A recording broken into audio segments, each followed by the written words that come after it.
All right, so we're ready to get started. We're going to give people probably another 5 or 6 minutes to get in here before we really delve into stuff. My name is David. I'm with Financial Phoenix. I appreciate you coming to Hey check out everybody, what get a we've head got start going this on year on here. Black Friday beginning at So, midnight so with really, 24 hours free. sorry about that, a little technical issue there. Um, but thank you for joining me. Hopefully, going to answer some questions. Give you some idea about some basic mistakes and how to avoid them. Uh, that way we can, all have a better experience when it comes to resale, particularly Amazon FBA. But any kind of resale, honestly, a lot of these ideas will apply. So we're just going to take it started once we have a little bit more of an audience for me to talk to. So I'm not talking to myself as I usually end up doing. I really appreciate everybody stopping by and checking it out. You know, just kind of taking up a little bit of time here before we really get into the subject. So, uh, if there's anybody there that wants to kind of put something in chat, tell me a little bit about what you. Are you maybe coming from Alexis's couponing stuff and kind of trying to, find another avenue to put money into your bank account for your household? Maybe going to try resale. What's your motivation? Are you already a reseller? Are you thinking about starting? Just kind of let me know who we got out there and kind of what your situation is.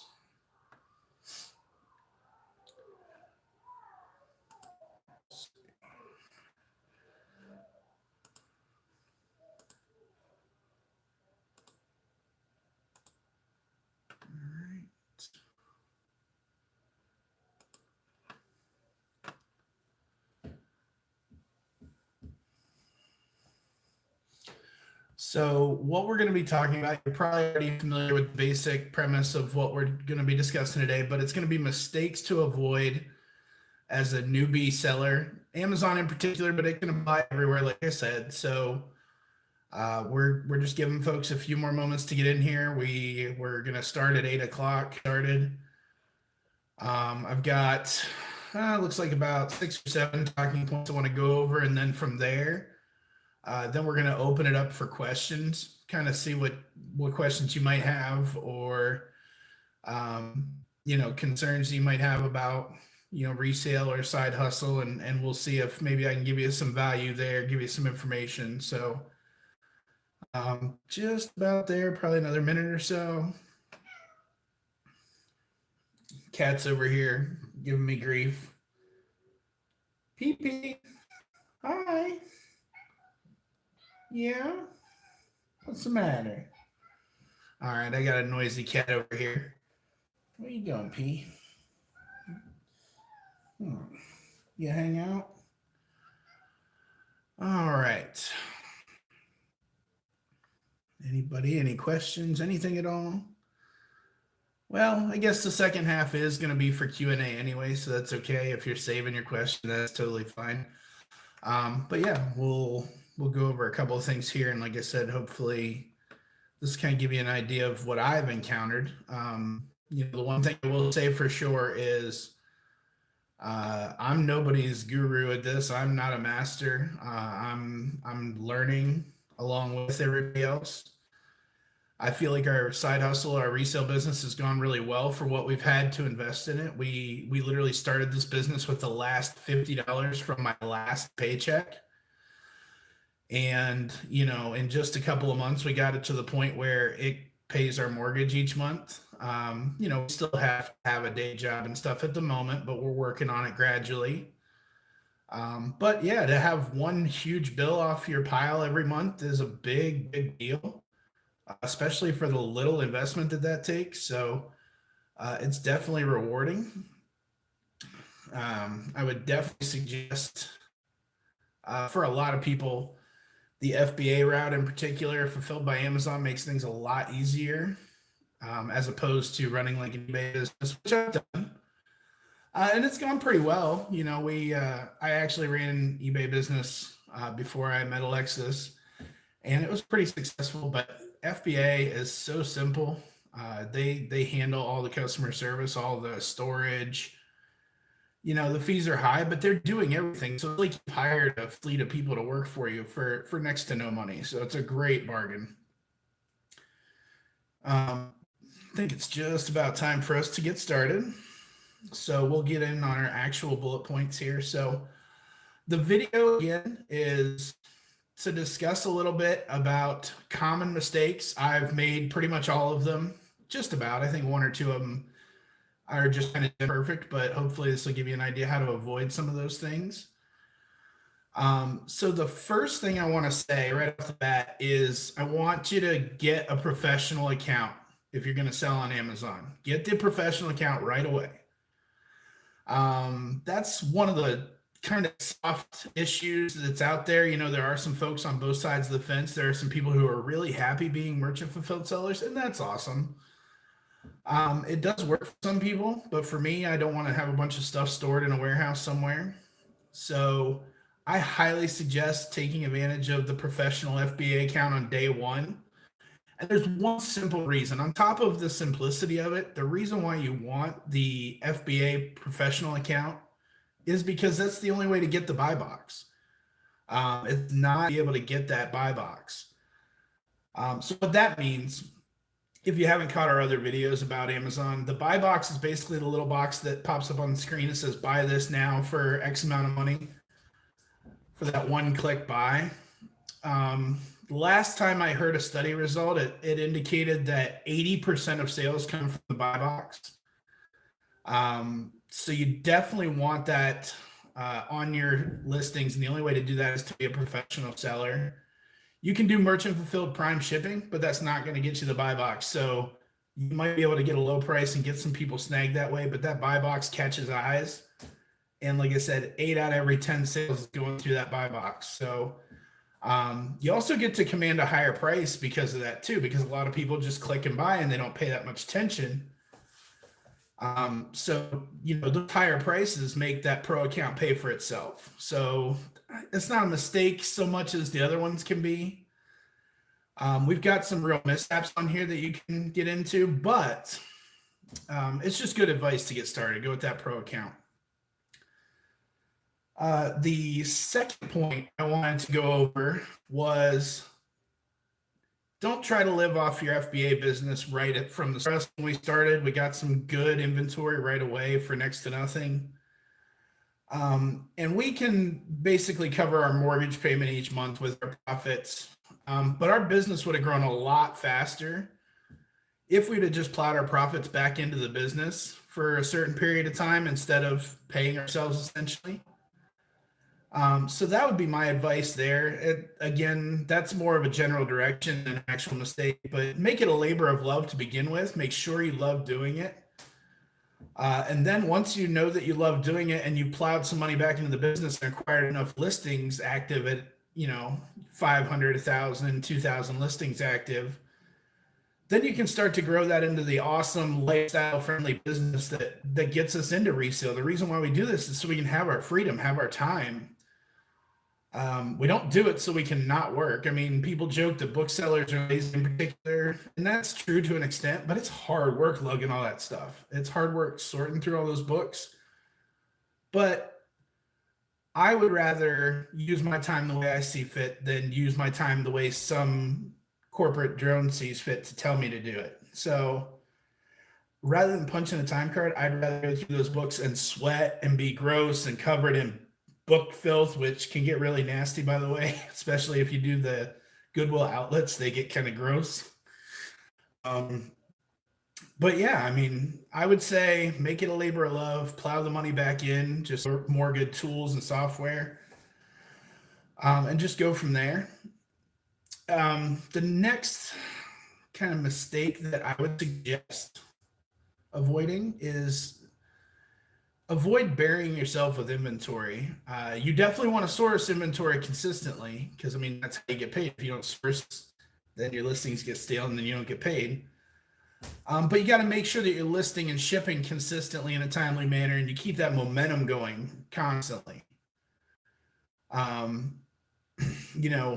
When it comes to book scouting, especially, sourcing in general is just a ton of fun. But if you're sourcing books, using software, you get to hear that gratifying ding, that's addicting. So I understand wanting to source every day. But it's important to keep the inventory. So, rather than letting it pile up. I mean, the other day I was guilty of it myself. I had 2 tables full of books stacked 4 feet high almost because I had gone to a free pickup day at a local store. So I got completely inundated with inventory. And I got so into the thrill of finding the winners, and some we'll talk about later, finding some of the duds I was able to monetize. I got so excited about that. It took me days to get everything listed and boxed and shipped. But the fact of that is, those boxes going out the door is the only way I get paid. No matter how good the book is, when it's on my coffee table, I'm not getting paid. So definitely make sure that you're getting things listed and shipped in a timely manner, not just enjoying the fun part, which is that sourcing. So, that's definitely important as well.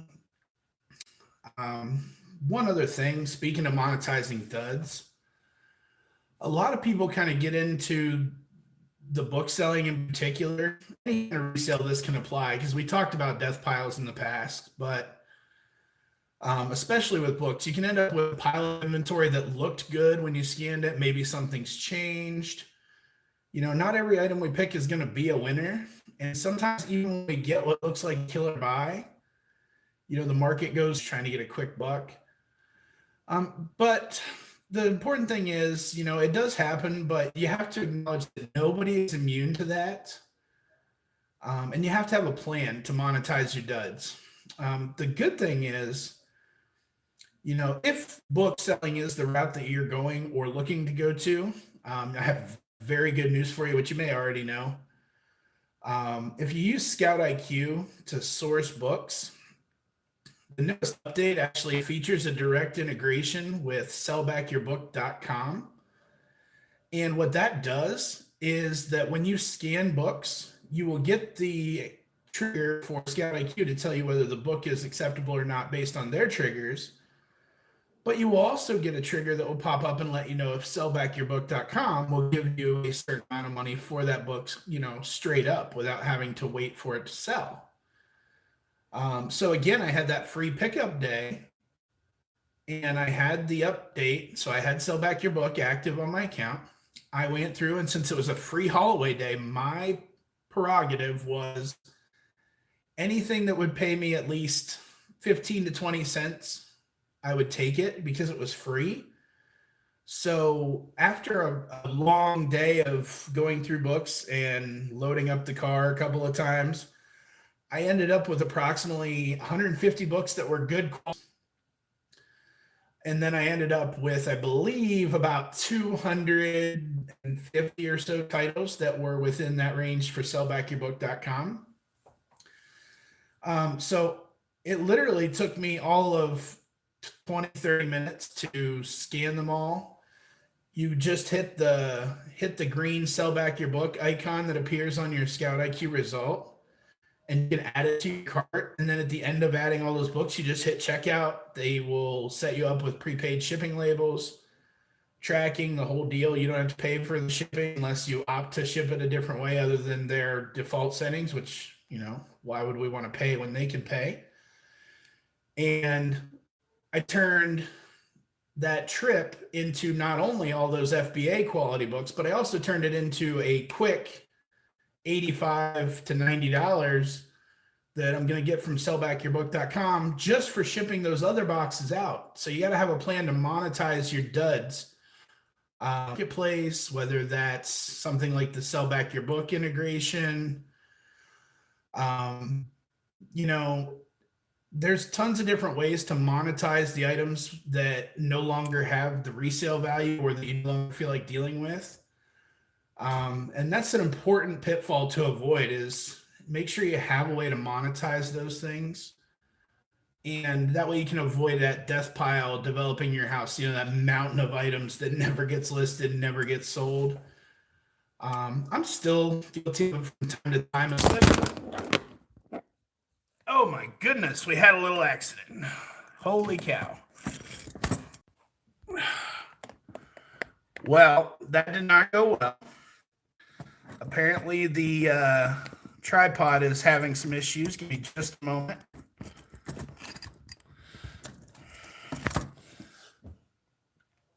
Wow. I am so sorry. That has got to be startling. The good news is I wasn't getting swatted. Everything is fine. Apparently, the tripod just decided it wasn't having it today. So, wow. Uh, that's that's not that's not good for my future going live. I may not enjoy doing that again, but I guess we'll make the best of it. So, um, I do apologize for that. Sorry for the noise and the commotion there, especially if you had your earbuds in or something that was probably pretty loud.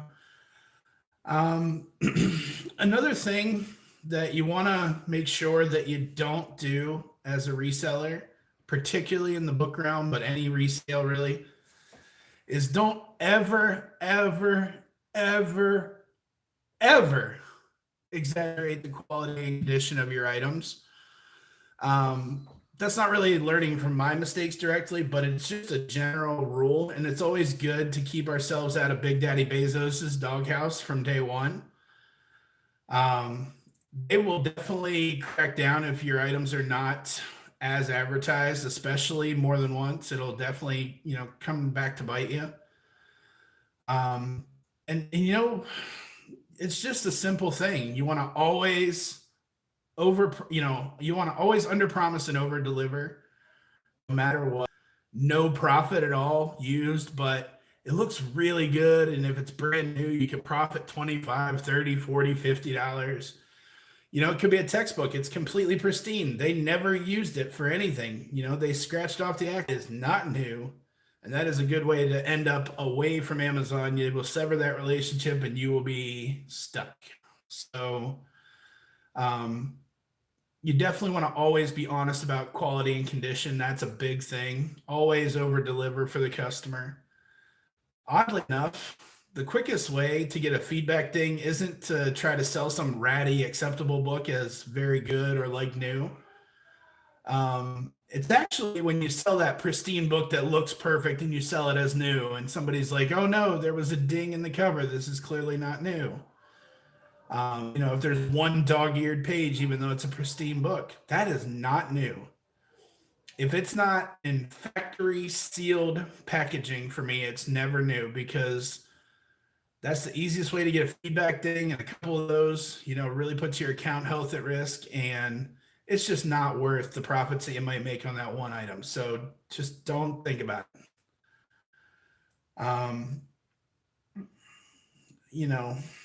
Another thing to remember, another pitfall that we can all fall into, is getting discouraged and wanting to quit, or being skeptical of the process. Not everybody that jumps into this is going to quote unquote make it, but everybody's version of making it is different. So some people would do this if it was just a hobby that paid for itself. Some people love finding the hidden gems. Scanning is fun. Some people really want to be that 6-figure, 7-figure seller, and they won't settle for anything less. And that's an awesome drive. But the point is that it's one of those businesses that's really great because it can coexist with whatever lifestyle you choose for yourself and for your family. But it is a roller coaster ride doing resales. So you got to remember to just stay even keel. I know that when I was starting, I would let one single refund or one single tanked listing ruin my attitude for the rest of the day. And that's definitely a mistake of mine that you can learn from. So, just stay positive. Everybody goes through those growing pains, no matter how successful they are now or how successful they profess to be now. They all go through those growing pains. I mean, if anybody ever tells you that they never miss on a buy, they just know every item that's profitable, turn away, run away, don't look back. Those people will kill your business with bad advice. You have to be humble enough to realize that nobody gets every book right. Nobody gets every buy right on any other products. There's always risk involved. Just make sure you get quality scouting tools. Make sure you network with positive people. make sure that you enjoy every step of the process, including those bumps in the road, because they're fun to look back on and see your growth. I mean, we had free removals in October for listings that weren't performing up to par. And instead of being frustrated that I had to pull listings because the items didn't sell, I took it as an opportunity to kind of laugh at myself, see what mistakes I made. I don't know why I thought that 10 million ranked book was going to sell, but it was super profitable if it did sell. So I kind of got tricked. I should have just sold that merchant fulfilled and let it sit on a bookshelf somewhere. But silly me, I thought everything needed to go FBA. Even though I love FBA and I pitch FBA to everybody, you can do a mix, and a mix is a great strategy. So, you can sell some long tail items, some items with, kind of remote sales chances. You can sell those merchant fulfilled. And then the stuff that's going to fly off the shelves, you can sell through Amazon, take advantage of their services, and basically have a staff of people working for you for pennies. So you can do both for sure. Definitely not a bad option, So there's definitely some things that come with this business that are kind of unique, but it's a business that will definitely reward you based on what you put into it. Everybody says that about every business, every opportunity, but it's really true about resale. You will definitely get out what you put back in. So the people that are learning all the time and are hustling all the time are going to really do the best of this. It's really true. I mean, the best thing you can do is hustle. And when you're not hustling, you need to, devour content from positive people and people that are in the know. So for me, I'm in the resale business with a book slant to it. So that's the book flipper. That's Caleb Roth. That's Steve Rakin at Rakin Profit. There's tons of great people. Walter Blake Knobloch. There's tons of great YouTubers, great content out there. Reezy Resells. He's got great stuff. There's also a really great feature that he has for his subscribers. You can actually subscribe to an email list. Ranks for items stack up, how many ASINs, which are basically the item identity, the item numbers on Amazon. And you can see how many ASINs are in each category. So you can see that a 500,000 ranked book is really good, but garden supply might not be so good. So it's definitely a great service. He doesn't charge anything for that list. So definitely check him out as well. Just devour content, just keep learning, and don't ever assume that you know it all, because I will never know it all, and I don't know anybody that will. So mistakes that people make, or maybe missteps might be a better word than mistakes, because you can still be successful being merchant fulfilled or not having a pro account, doing the dollar per sale, free account. You can still be successful doing those things. But we want to maximize success. We want to fast track as much as we can with the means that we have. So most piece of advice that I've experienced myself that can put you on the right path and keep you moving in the right direction from day one. So it looks like a couple of you have stuck in there through the technical difficulties. So I really appreciate that. That was pretty traumatic for me. I've never experienced anything like that and known that people were watching that before. So that was kind of crazy. But the second half of this, I wanted to just open this up for some Q&A. So I know that I ramble a lot, and I want to give you guys a chance to get a word in edgewise. So what questions do you guys have for us? I say, for me sometimes, but it's us. We definitely work as a team. We both scout. We both know how to source. We both know how to list and ship. So what questions do you have for us, whether it's about resale or about anything else? The second half of this is for you guys. So fire away. What do you got for me? Anything?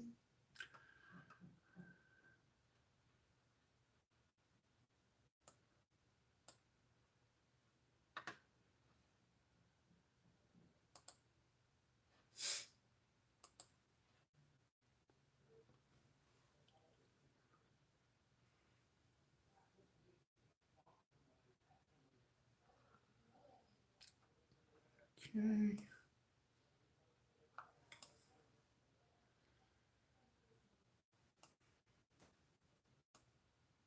You guys are shy. Nobody's saying anything.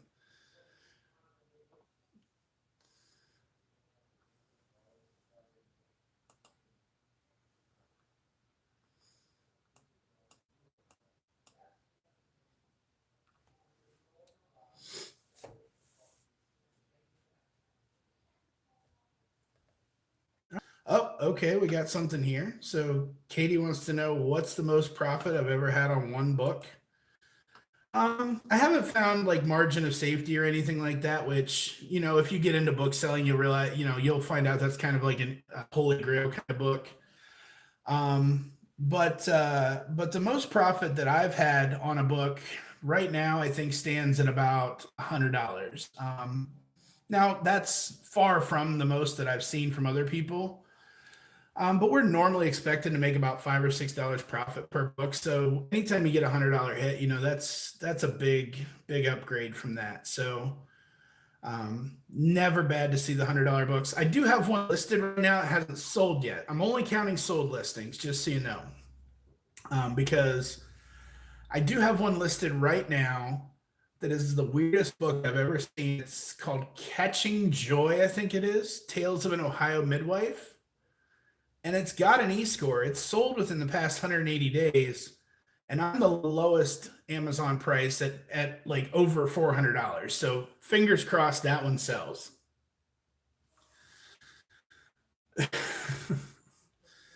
Well, wouldn't that be a day to just wake up and see that one? Let's see here. So Zach's got a question here.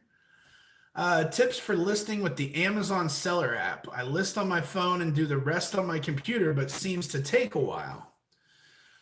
There is a little bit of a gap between the two. That's absolutely true. So what I see typically, or the way I do things, is that I usually go ahead and list my items with the seller app. I actually don't list from a computer with like ScanList or any turbo scan or any of that kind of stuff, but people like doing that, and that's a great option. I like kind of having my hands on it. So I list with the seller app, and then usually about 10 minutes later, everything that I listed is live for me to then pull up and add to shipments. So yeah, there's a little bit of a delay.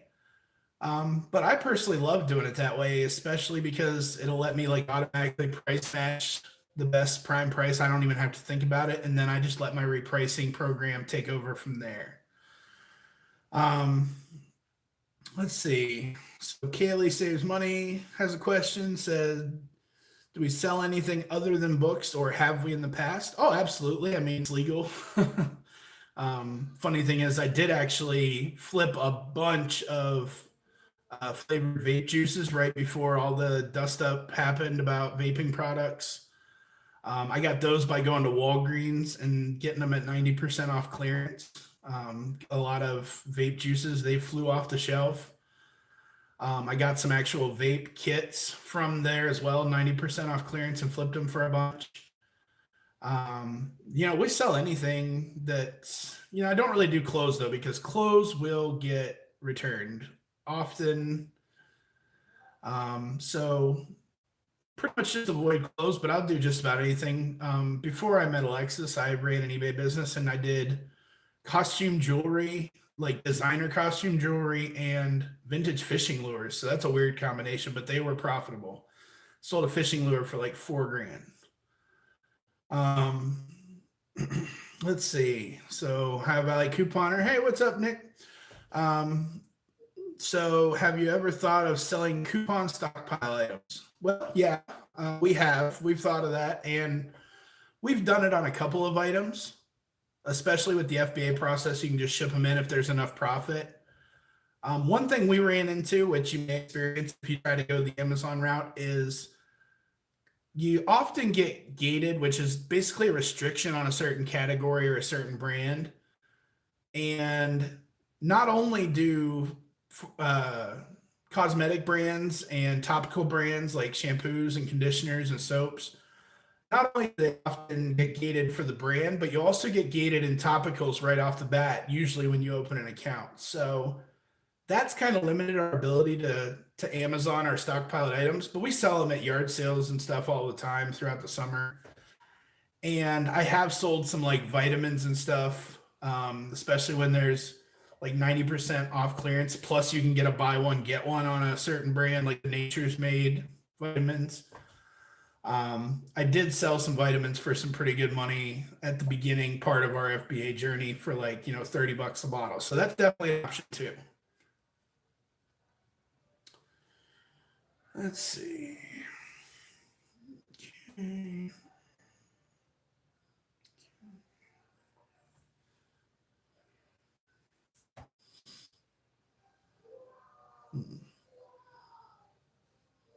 Okay. Well, let me ask this. I mean, the point of this video is kind of geared towards people to learn about starting in resale and about Amazon and stuff. Does anybody here already do resale? Do you do marketplace? Do you do eBay? Do you do Amazon? Do we have any resellers already in the audience? Maybe just give me a thumbs up or something if you are a reseller already, just so I can identify my competition.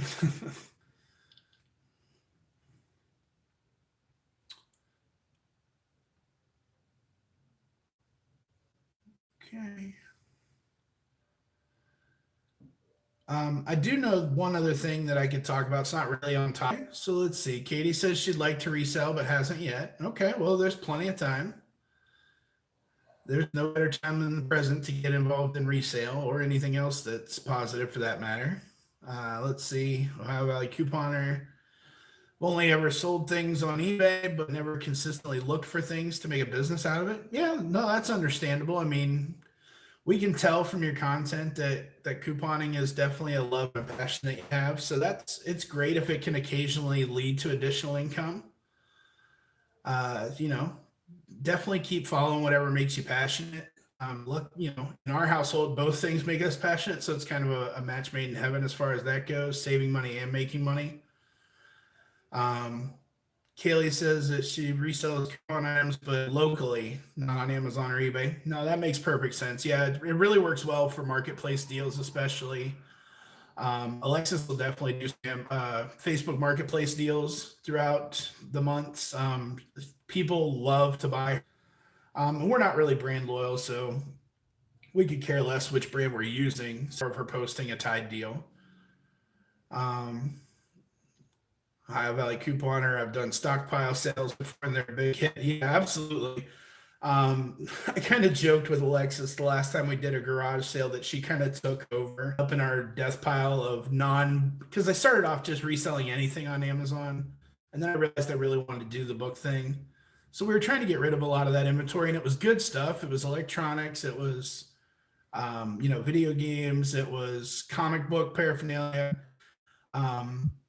A lot of really good quality stuff, but her stockpile took over our garage sale because everybody kept asking if that stuff on the shelf was for sale. And if we got it for free or almost free and we needed the money, like, why isn't it for sale? Sure. So, I watched her cry when somebody tried to take her dishwasher pods. I think the lady put them back because she felt sorry for her. But yeah, we definitely love stockpile sales, and they are a huge hit, especially when we do the garage sales and stuff. Yeah, it takes over the garage sale, doesn't it? Absolutely. Yeah, she hijacked my sale. I thought I was gonna sell all this cool stuff, and no, they weren't having it. They just wanted toothpaste. It's crazy. All right.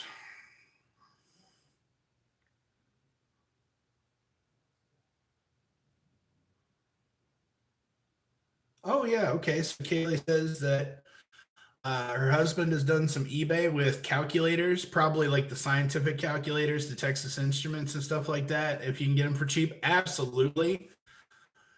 That's a great point. So there are a couple items that I would put out a bolo on as far as reselling if you want to try reselling just to get a hang of it. Scientific calculators, graphing calculators are huge. Yeah, absolutely. Completely agree with that, Kaylee. That's a great item. Sealed, unopened printer ink cartridges are an easy flip from any Goodwill. As long as the printer is still, a reasonably used model, especially anything that is what we call OEM, that's the original equipment manufacturer. So if you're selling Canon ink for a Canon printer instead of somebody else's rebranded ink, it's going to sell a ton better. Usually I'll flip an ink cartridge for 10 times my investment within a day. So you got the scientific and graphing calculators, you got the ink cartridges, books, obviously. That's why I do what I do. Um, and another big thing that I run into a lot is older PC games. So think of like your old like OG Age of that particular manufacturer, that particular software developer. That stuff sells really well. So that's another great option too. I'm trying to think if there's another thing that I would put on the list. Those would probably be my main bolos when you go to a thrift store. Probably those 4 or 5 types of items, and then just keep an eye out for anything that's kind of strange. Like there were some VR glasses that I've never, I've seen some of those before, but I didn't really know what's good and what's not. But it never hurts to scan the item. I opened the box up. They're still wrapped in the plastic, and these VR glasses are selling with sold listings on eBay for like $250 a pop for this brand. So it's crazy. I mean, the best thing is you get to learn every day, because if you don't know, scan it, find out, add it to your database of knowledge, and just keep learning. So Ohio Valley Couponer said that he's done printer cartridges too. That's awesome. Yeah, got them for like $5 at H.H. Gregg when they're closed. Yeah, that's terrific. Yeah, that's a great opportunity for sure, especially when a store like that's going to close. Snatch that kind of stuff up and it'll fly off the shelves. Kaylee saves money, asks, do you do school textbooks like college ones? Abso-freaking-lutely. That's the money when you're a bookseller, is textbook season. So, it's got a seasonality to it.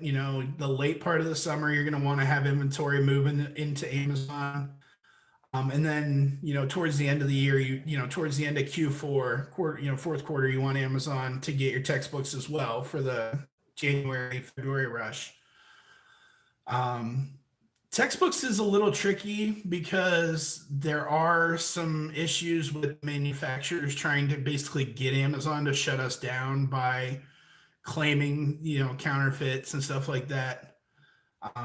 My personal opinion is that, as long as you're honest about condition, you're always selling used, you're never selling new on those. I haven't run into a problem yet.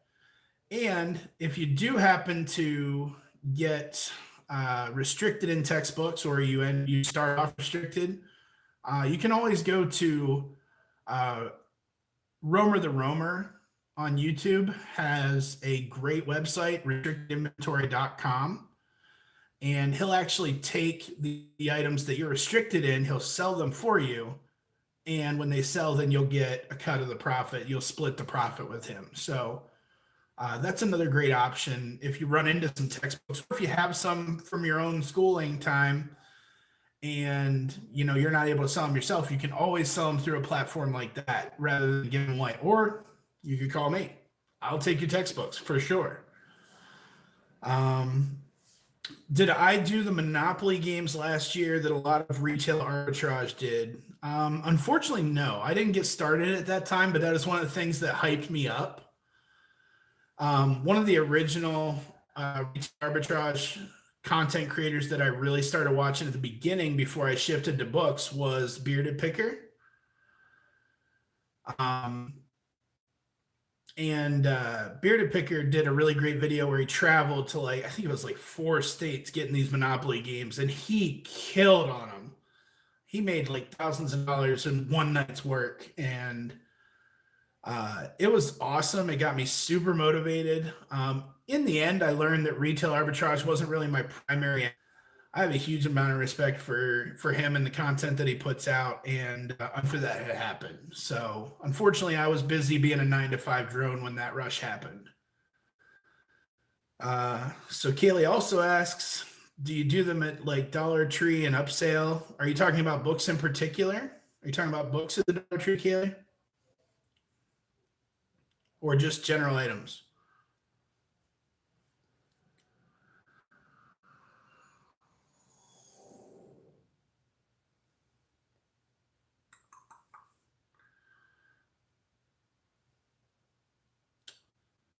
Okay. Well, in any event, I'm not sure if we're talking particularly about books.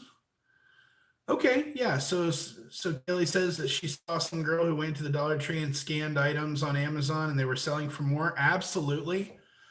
That's actually I actually have one video right now where we've done that, and then there'll be a couple others that we're going to add down the road because Dollar Tree retail arbitrage is actually super fun. I actually got hooked on that too by watching Walter Blake Knobloch's videos. He does a lot of Dollar Tree arbitrage amongst a million other topics as well.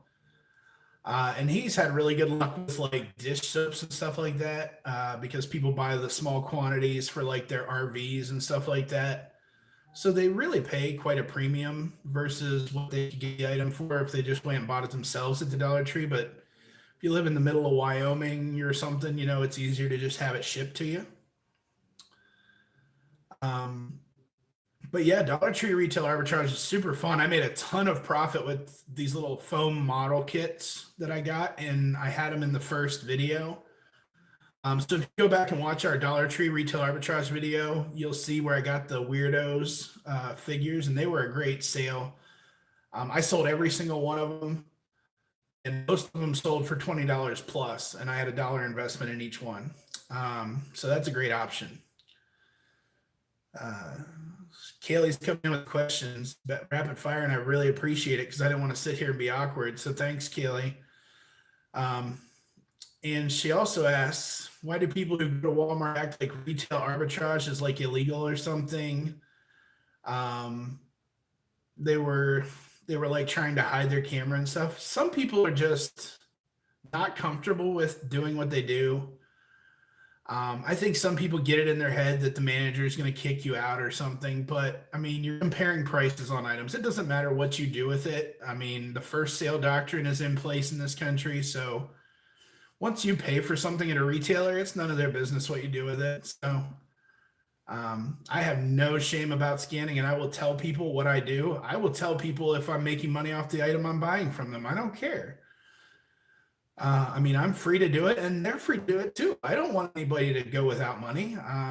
You know, I don't elbow anybody out at the bins at the Goodwill outlet. I give everybody a chance to make their money and have a good day. So I don't know why people act like it's illegal. I don't know why people are ashamed to talk about their side hustles. I'm farthest from that. I love talking about it.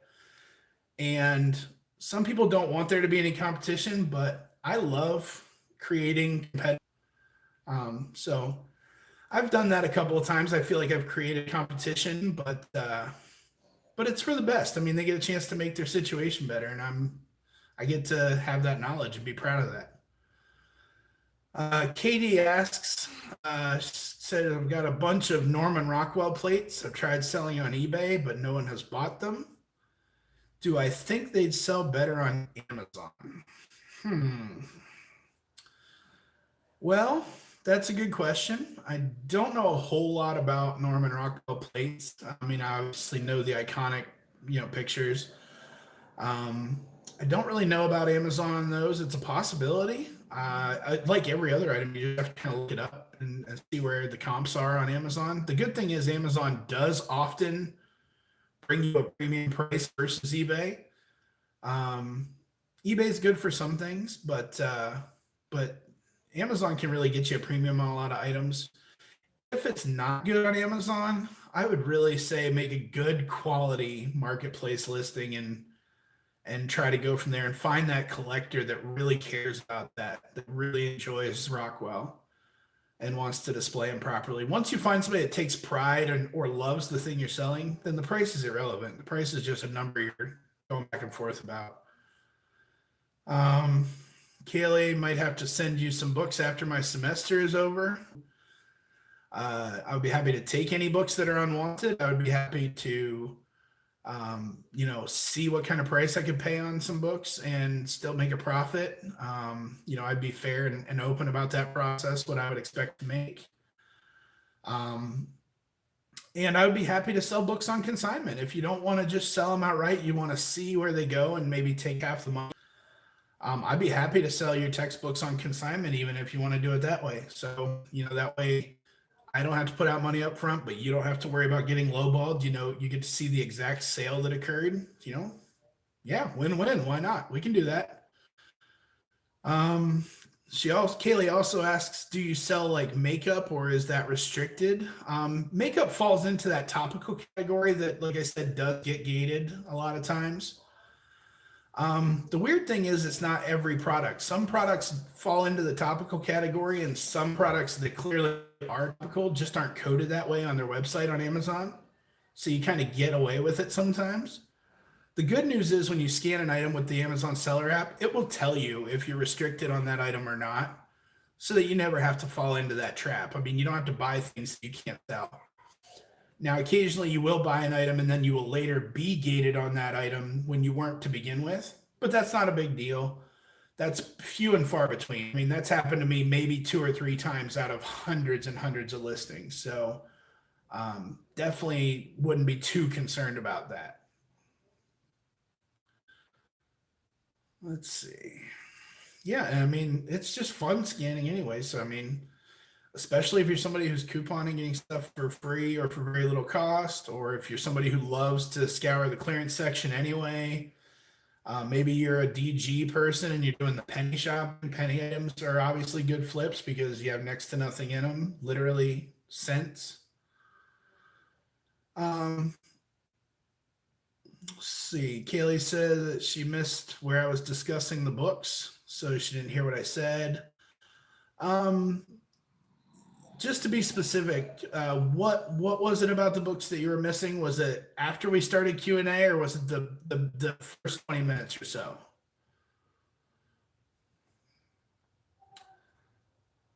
I'll wait for you to get back to me on that one. Katie asks, have you ever bought something that you thought would make a profit and then it never sold or you took a loss? On rare occasion that does happen. I don't take a big loss because I don't put a lot into any specific item. When I'm buying books, I'm buying them usually either by the pound or I'm buying them at a very low individual cost, like a Goodwill or something. Oh, I'm sorry. Yeah. So what I said about sending me textbooks is feel free. Absolutely. If you want to consign them with me, we can do that. I can sell them for you and then I can show you the sale price and basically split the profits if you want to do it that way. Or if you just want me to give you an outright offer so you don't have to wait on your money, I can tell you what I would expect to make. And then I can give you what my fair price would be so I can keep making a profit off stuff. Either way is totally fine. Or if you have books that you want to give out of the goodness of your heart, I'll certainly sell those too. But I mean, I'll definitely work with you whichever way you want to do it. If you do ever want to sell anything through me, I try to be very transparent. So no problem there either way. That's all I was saying about that. Back to Katie's question about taking a loss. Nope, it doesn't really happen because I don't really put much money into my stuff that I'm buying. That's where the high risk kind of comes in with like the high-end retail arbitrage where they're buying them for like $100 and hoping to make 3. Sometimes that can go wrong. But for the, if I buy a book for 50 cents and it turns out to be a dud and I can't monetize it some other way, I'll just pay the fee to have Amazon dispose of it for me. It's like 30 cents or something or 40 cents now. And I never have to deal with it again. I don't have to worry about it selling for too little so that I actually lose money on the fees. I just don't ever let that happen to me. It's not a big deal. Yeah, I've been scared to start reselling because I would end up losing money. Yeah, I understand that fear. Absolutely. But yeah, it just depends on your business model. If you're not doing a high risk business model, like books are the most mundane thing in the world. So as long as you're getting them for a bulk price, you can't go wrong. You're not going to lose money by following some basic advice that I put out, that Caleb Roth, Steve Rakin, Reezy Resale need to succeed, especially when it comes to books, because there's so little investment required. You can literally walk out the door with a smartphone in your hand and a $20 bill in your pocket, and you can start reselling books. It's super easy. So yeah, I definitely recommend that side hustle, but to each their own, and as far as equipment goes, there's very little that's required. I mean, I personally endorse Scout IQ. It's the best scouting software, in my opinion, for media, for books and CDs and stuff. The company is really great. Caleb Roth and Matthew Osborne, who handle things over there, are really super great at answering communication and helping with any technical issues. And it's just really great software. Plus, now you have the sellbackyourbook.com integration, so you can even monetize those duds if you go through your pile, do a second scan before you do your listings, and somehow between your first scan, your second scan, a price tank or something, a really great option. Like I said, I went to that free pickup day, and I'm going to make over $80 profit before I even sell a single FBA book. So I paid myself $10 an hour before I sell a single FBA book. That's not a bad guarantee to have.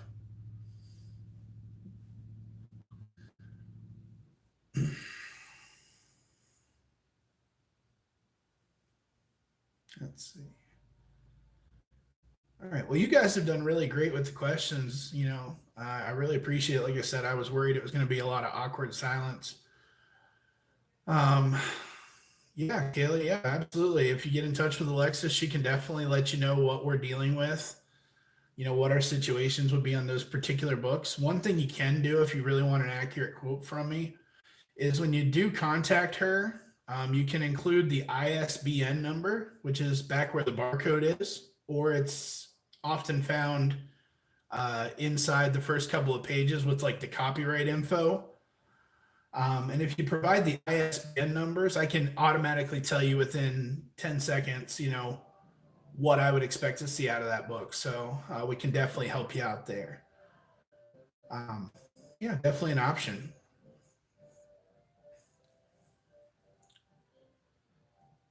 Any other questions? Looks like we're coming up close to an hour. We got about 55 minutes in here. Let's see. Yeah, Kaylee, the ISBN is absolutely, the thing you use typically to look it up on Amazon as well. Absolutely right. Now, keep in mind the prices that I ask for are based on the prime prices. So you're going to want to see what it's selling for prime, not what it's selling for from a merchant, an individual seller. Because like I said, if you're a prime seller, you can command a higher price with that buy box. So that would kind of give you an idea what to look for there. Absolutely. Ohio Valley Couponer says that I've noticed with reselling textbooks personally, the editions change and the book becomes worthless. Well, that depends on where you're selling it. If you're selling it locally, a lot of times that does happen much. And the reason for that is that there are institutions and there are people in other parts of the world and things like that that still need access to the basic information in those textbooks. And they can't really pay the premium to have the newest edition. So a lot of times a book that's still relatively relevant, even if it's 2 or 3 editions old, can still bring a really good Amazon price.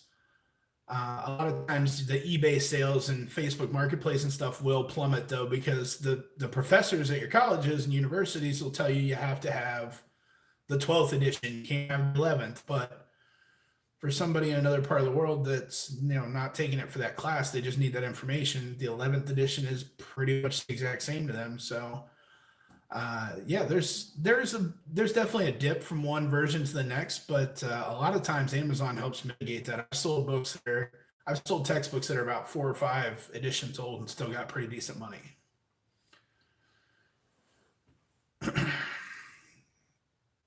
we're winding down. Any other questions? Any other burning queries that you guys have for me?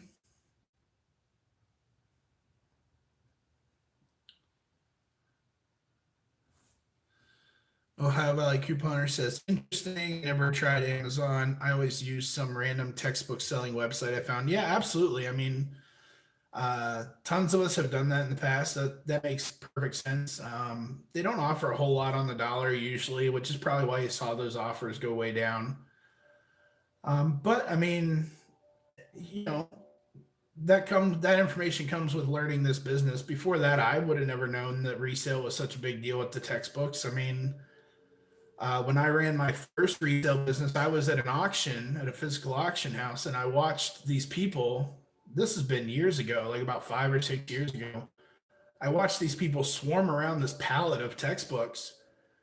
It was a full Gaylord of textbooks, and I thought they were crazy. They were buying individual books out of that bin for $5, $10, $20. I thought they were crazy, but then now I fast forward knowing what I know, and I wish I could time travel and go back and start my business sooner, and you know take advantage of some of those opportunities. But you got to live in the present, and there'll be another batch of books for us to get tomorrow, and we are going sourcing tomorrow. So fingers crossed, we'll have a good day.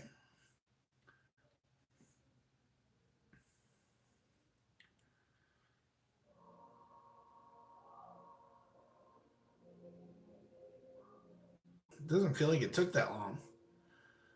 Kaylee asked, "Do you sell Black Friday sale items?" I don't do the high end retail arbitrage, so I don't do it as much. To be honest with you, there. And again, I wasn't doing it at this time last year. Like DVDs, Blu-rays, yeah.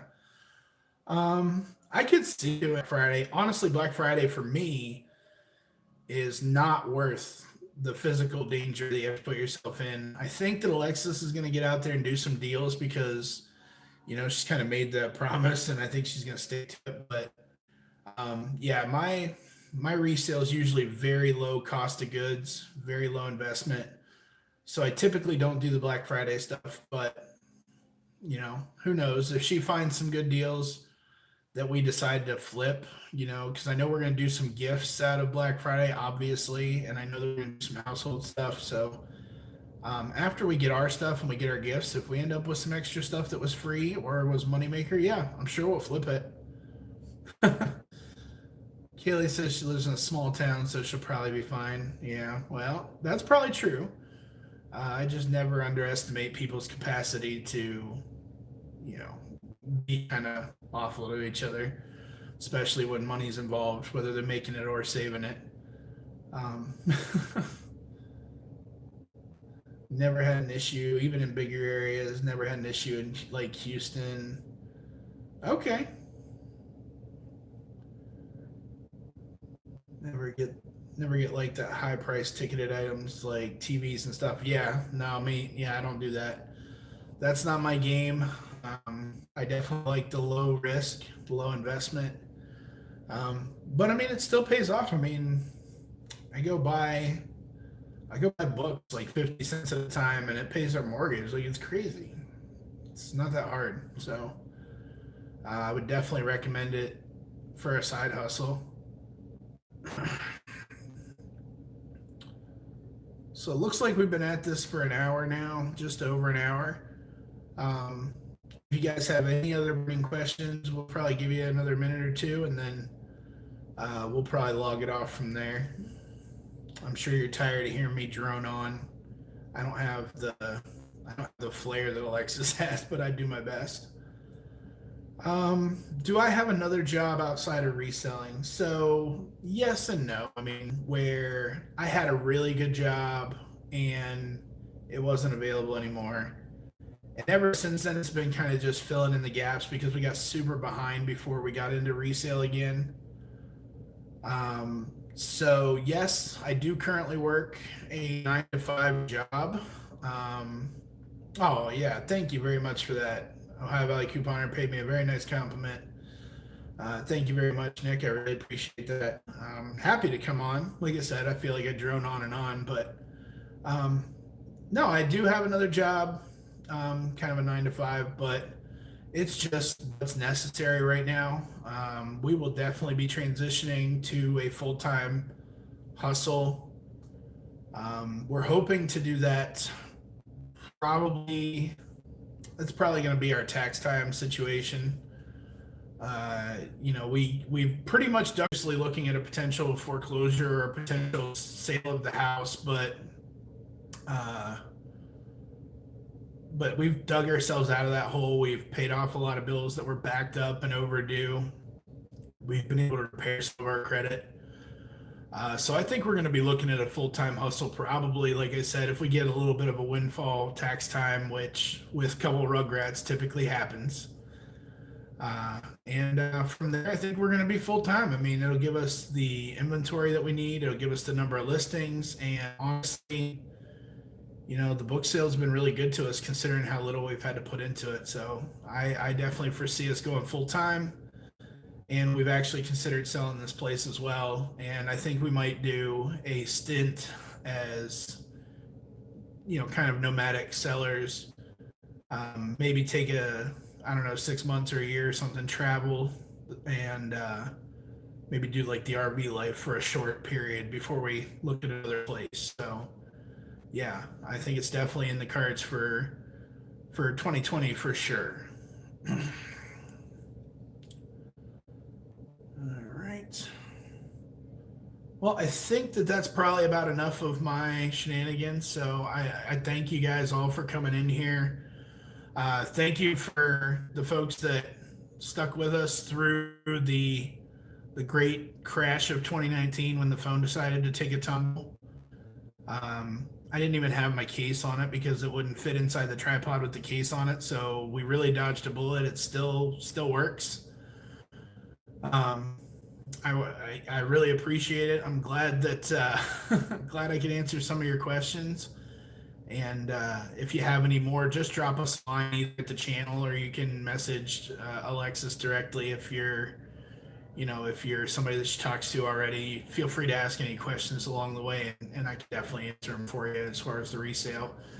She's the expert at the coupons and the saving and stuff. And really appreciate everybody that came in from the couponing squad and the couponing community because you guys have really welcomed her and made her feel comfortable and encouraged her, and you guys are really great. So I appreciate that. Thanks a lot. You guys all have a good night. All right, take care.